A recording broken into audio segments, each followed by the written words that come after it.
Allah subhanahu wa ta'ala menciptakan kita manusia. Makanya Allah subhanahu wa ta'ala di dalam banyak ayat-ayat yang dimana Allah kadang memakai dhamir ana dan kadang memakai dhamir nahnu. Kadang Allah memakai khalaqtu dan kadang Allah memakai khalaqna. Ketika Allah subhanahu wa ta'ala memakai khalaqna dan kami ciptakan khalaqnal insan, dan kami ciptakan manusia-manusia. Kenapa Allah subhanahu wa ta'ala memakai khalaqna, yaitu dhamir nahnu, kami ciptakan manusia. Allah subhanahu wa ta'ala memakai kami. Kenapa? Dua sebab. Yang pertama, untuk menunjukkan keagungan, untuk menunjukkan kebesaran. Yang kedua, karena Allah menturut ikut sertakan beberapa makhluk di dalam penciptaan manusia tersebut. Contoh, lahirnya kita. Tidak mungkin kita ada tanpa adanya bapak dan ibu kita. Maka keikutsertaan itulah Allah subhanahu wa ta'ala memakai kata khalaqna. Oleh karenanya saudara-saudara sekalian, sebagaimana dalam hadis yang telah sering kita dengar, yakni ridallah fi ridal walidain wa sakhtullah fi sakhtil walidain. Keridhaan Allah terdapat di dalam keridhaan orang tua, sedangkan kemurkaan Allah terdapat di dalam kemurkaan orang tua. Walaupun kalian sholat sampai kalian sholat ribuan tahun, walaupun kalian sujud sampai dahi kalian hancur, walaupun kalian ruku sampai badan kalian seperti busur panah, walaupun kalian berpuasa sampai badan kalian kurus tinggal tulang, walaupun kalian sedekah sampai harta kalian habis, walaupun kalian haji 99 kali, tapi kalau tidak mendapatkan keridhaan orang tua, jangan harap kalian mendapatkan keridhaan Allah subhanahu wa ta'ala. Kenapa? Karena Allah meletakkan keridhaan kepada seorang anak melalui keridhaan orang tuanya. Allah meletakkan keridhaan terhadap seorang murid melalui keridhaan gurunya, dan Allah meletakkan keridhaan terhadap seorang istri melalui keridhaan suaminya. Oleh karenanya, berbaktilah kalian kepada kedua orang tua kalian, berbuat baiklah kalian kepada kedua orang tua kalian. Pertama, kepada ibu kalian. Sahabat bertanya kepada Rasulullah, "Ya Rasulullah, setelah aku berbakti kepadamu, setelah aku melayanimu, setelah aku mencintaimu, siapa yang harus aku layani? Siapa yang harus aku berbuat baik kepadanya ya Rasulullah?" Rasulullah menjawab, "Ummuka, ibumu." Setelah ibuku siapa ya Rasulullah? Ummuka, ibumu. Setelah itu siapa Rasulullah? Ummuka, ibumu. 3 kali Rasulullah SAW menyebut nama seorang ibu.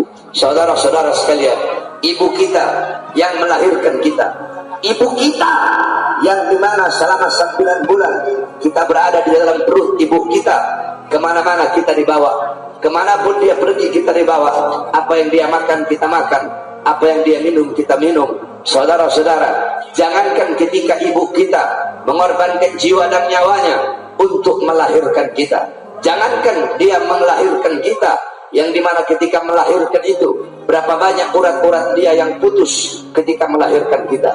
Jangankan ketika seorang ibu kita melahirkan kita, itu terlalu jauh. 1 kali hentakan kaki kita ketika berada dalam perut ibu, kita pernah kita pernah menyenggol kaki kita, menendang perut ibu kita. 1 kali tendangan kaki kita tersebut tidak bisa kita balas, walaupun kita berikan surga dan isinya kepada ibunya kita.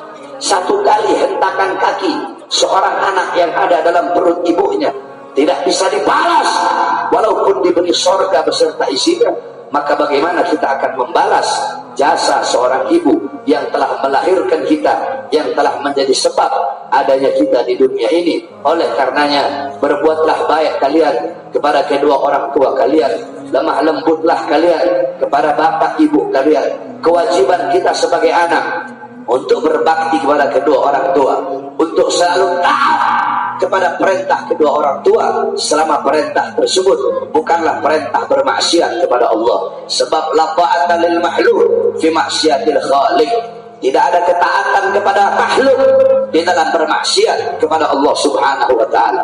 Saudara-saudara sekalian, apalagi kalian para pemuda-pemuda yang masih punya ibu beruntung kalian. Kenapa? Selama ibu kalian masih ada, maka selama itu malaikat mendoakan kalian, selama itu malaikat hormat kepada kalian, selama itu malaikat melayani kalian, selama itu malaikat khidmat berbakti kepada kalian. Tetapi apabila ibu kalian telah tiada, apabila ibu kalian telah meninggal dunia, apa kata malaikat? Maaf, dulu aku melayanimu, dulu aku hormat kepadamu, dulu aku memuliakanmu. Sekarang ibumu telah tiada, maka aku tidak lagi hormat kepadamu, aku tidak lagi akan melayanimu, dan aku tidak akan lagi khidmat kepadamu. Oleh karenanya, mumpung masih punya ibu, taat kamu kepada ibu. Jangan pernah engkau melawan perintah ibumu, apalagi mengatakan mengatakan kepada orang tua saja tidak boleh, apalagi engkau membantah. Berapa banyak anak-anak sekarang ngomong kotor kepada orang tuanya, melawan orang tuanya, melotot di hadapan orang tuanya, membantah perintah orang tuanya, mengeraskan suara kepada orang tuanya. Jangan harap kehidupan kamu bakal senang, jangan harap kehidupan kamu bahagia di dunia dan di akhirat. Saudara-saudara sekalian yang dimuliakan oleh Allah Subhanahu wa taala, Rasulullah SAW adalah seorang makhluk yang paling mulia, yang memberi syafaat kelak di yaumil kiamah. Sayyidina Ali pernah ditanya, "Ya Imam, apa ayat yang paling bisa diharapkan dari semua ayat Quran? Apa ayat yang paling bisa diharapkan?" Sayyidina Ali menjawab, dari sekian banyak ayat Quran, yang paling bisa diharapkan adalah ayat wala saufa yu'tika rabbuka fatarda. Wala saufa yu'tika rabbuka fatarda. Allah tidak akan pernah berhenti memberikan kepada Muhammad. Allah tidak akan tidak akan pernah berhenti memberikan kepada Rasulullah apapun yang Nabi mau, sampai Nabi Muhammad ridho, sampai Nabi Muhammad puas, apapun akan diberikan oleh Allah Subhanahu wa taala. Nabi mau minta apapun akan Allah kasih, sampai Nabi Muhammad puas, sampai Nabi Muhammad ridho. Nah, apa kata Sayyidina Ali? Nabi Muhammad tidak akan ridho, Nabi Muhammad tidak akan puas sebelum seluruh umatnya masuk ke dalam surganya Allah Subhanahu wa taala. Nabi Muhammad tidak akan ridho, tidak akan puas sebelum apa? Sebelum seluruh umatnya selamat pada hari itu. Nah, saudara-saudara sekalian yang dimuliakan oleh Allah Subhanahu wa taala, kita umat Nabi Muhammad adalah umat yang pasti akan masuk ke dalam surga. Walaupun ada yang masuk ke neraka beberapa ribu tahun, nanti tetap akhir-akhirnya pun pasti akan masuk surga. Tetapi tahukah kalian siapa umat Nabi yang terakhir kali masuk surga, yang telah direndam dalam neraka terus terakhir masuk ke dalam surga? Saya ceritakan kepada kamu, Nabi Muhammad kan beliau pernah bilang sebelum wafat, minta jaminan kepada Allah. Apa kata Allah? Innal jannah muharramatun alal umam qabla an tadkhuluha ummatuh. Wahai Muhammad, jaminan dariku, surga aku haramkan untuk dimasuki oleh umat manapun sebelum surga dimasuki oleh umatmu. Nah, saudara-saudara, ada umat Nabi yang masuk ke dalam neraka. Kelak pada hari itu, yang sibuk dengan kita, mengurusi kita, bukan bapak ibu kita, bukan anak istri kita, tetapi yang sibuk mengurusi kita pada hari itu adalah baginda Nabi besar Muhammad SAW. Nabi Muhammad SAW, beliau berkata, "Ya Allah, apakah masih ada umatku yang ada dalam neraka?" Masih ada, wahai Muhammad. Pergi Rasulullah SAW pergi ke neraka. Ketika Rasulullah pergi ke neraka, Rasul berkata, "Ya Allah, fulan bin fulan, mereka adalah umatmu. Aku minta syafaat untuk mereka ya Rasulullah." Ya Allah. Kemudian Allah berikan syafaat, Allah angkat mereka, Allah rendam di telaga Al-Kautsar, Allah masukkan ke dalam surga. Setiap nabi memiliki doa yang mustajab. Semua nabi, doa mustajab mereka telah mereka pakai ketika di dunia. Tetapi Nabi Muhammad, doa mustajab beliau tidak beliau pakai di dunia. Beliau pakai di mana? Beliau pakai di akhirat untuk memohon syafaat kepada umatnya. karena begitu cinta dan sayangnya pada kita. Satu persatu semua golongan umat Nabi yang mabok, yang zina, yang melacur, yang narkoba, yang mencuri, yang dalam neraka, satu persatu diangkut, direndam di telaga Kautsar, dimasukkan ke dalam surga. Akhirnya Nabi bertanya, wahai Jibril, apakah masih ada umatku di neraka? Masih ada ya Rasulullah. Nabi pergi, ternyata mereka adalah golongan terakhir yang ada dalam neraka. Nabi berkata, ya Allah, aku minta syafaat untuk mereka. Apa kata Allah?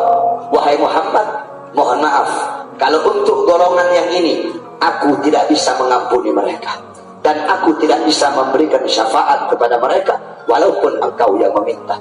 Kenapa ya Allah? Kata Allah, kalau aku ampuni mereka berarti aku telah melanggar janjiku, yaitu apa? Ridho aku berada dalam ridho kedua orang tua mereka, kemurkaanku berada dalam kemurkaan kedua orang tua mereka. Mereka adalah anak-anak durhaka yang tidak diridhoi oleh kedua orang tua mereka. Itulah golongan terakhir dari umat Nabi yang ada di dalam neraka, saudara-saudara. Akhirnya terus bagaimana ya Allah? Orang tua mereka ada di sorga.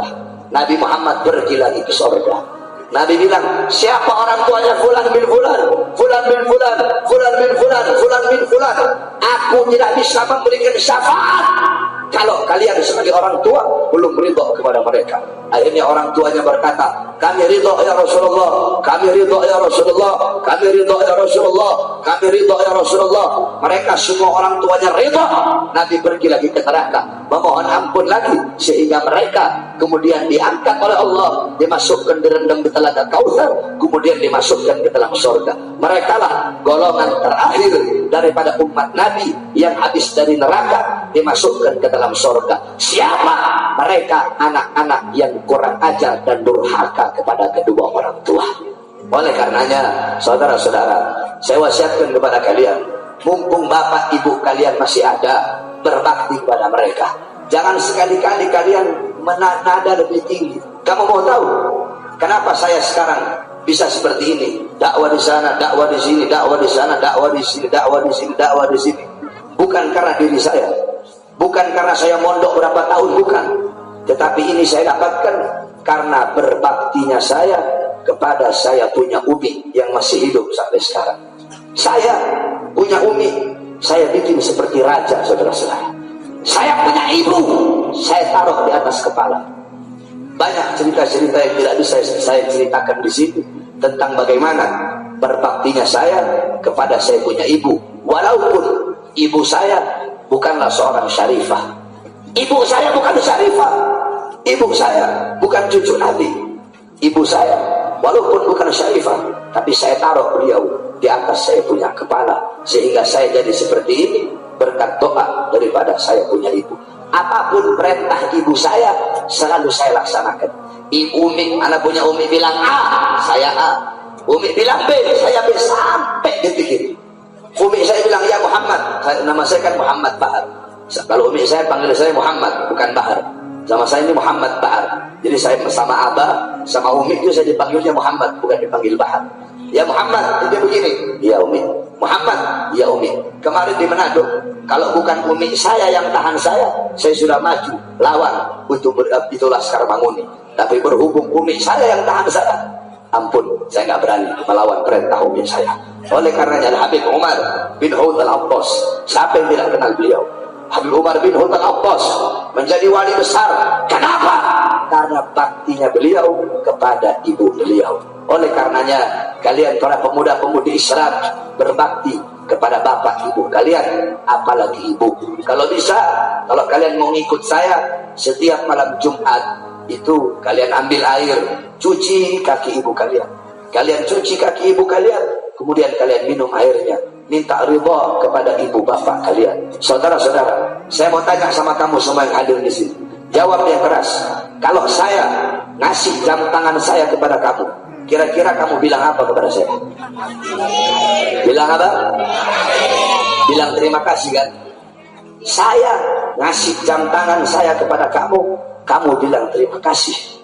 Bapak ibu kamu, bapak kamu yang mulai dari bayi cari nafkah, kepanasan, kehujanan, pagi, siang, sore, malam untuk memberi makan kamu, ibu kamu yang membawa kamu, hamil kamu 9 bulan, melahirkan kamu, yang kalau kamu menangis tengah malam dia bingung, dia cebok kamu, dia cuci pakaian kamu, dia masak untuk kamu sampai selama puluhan tahun sampai sekarang. Apakah pernah kalian bilang terima kasih? Sedangkan saya hanya ngasih jam tangan, kalian bilang terima kasih. Bapak kalian dari kalian lahir sampai sekarang nyari nafkah buat kalian, kalian gak pernah bilang terima kasih. Ibu kalian 9 bulan kandung kalian, melahirkan kalian, mengorbankan jiwanya, nyawanya, urat-uratnya putus, menahan rasa sakit yang luar biasa, menyusui kalian, darah daging kalian dari darah dagingnya. Kalau kalian sakit, dia susah, dia kepikiran, bahkan dia rela mengorbankan jiwa dan nyawanya demi hidupnya kalian. Pernah kalian mengatakan terima kasih? Sedangkan saya, Bahari bin Smith, bukan siapa-siapa kalian, ngasih jam tangan kepada kalian atau ngasih uang atau ngasih apapun, kalian bilang terima kasih, Beb. Tetapi bapak ibu kalian yang selama ini mengurusi kalian selama puluhan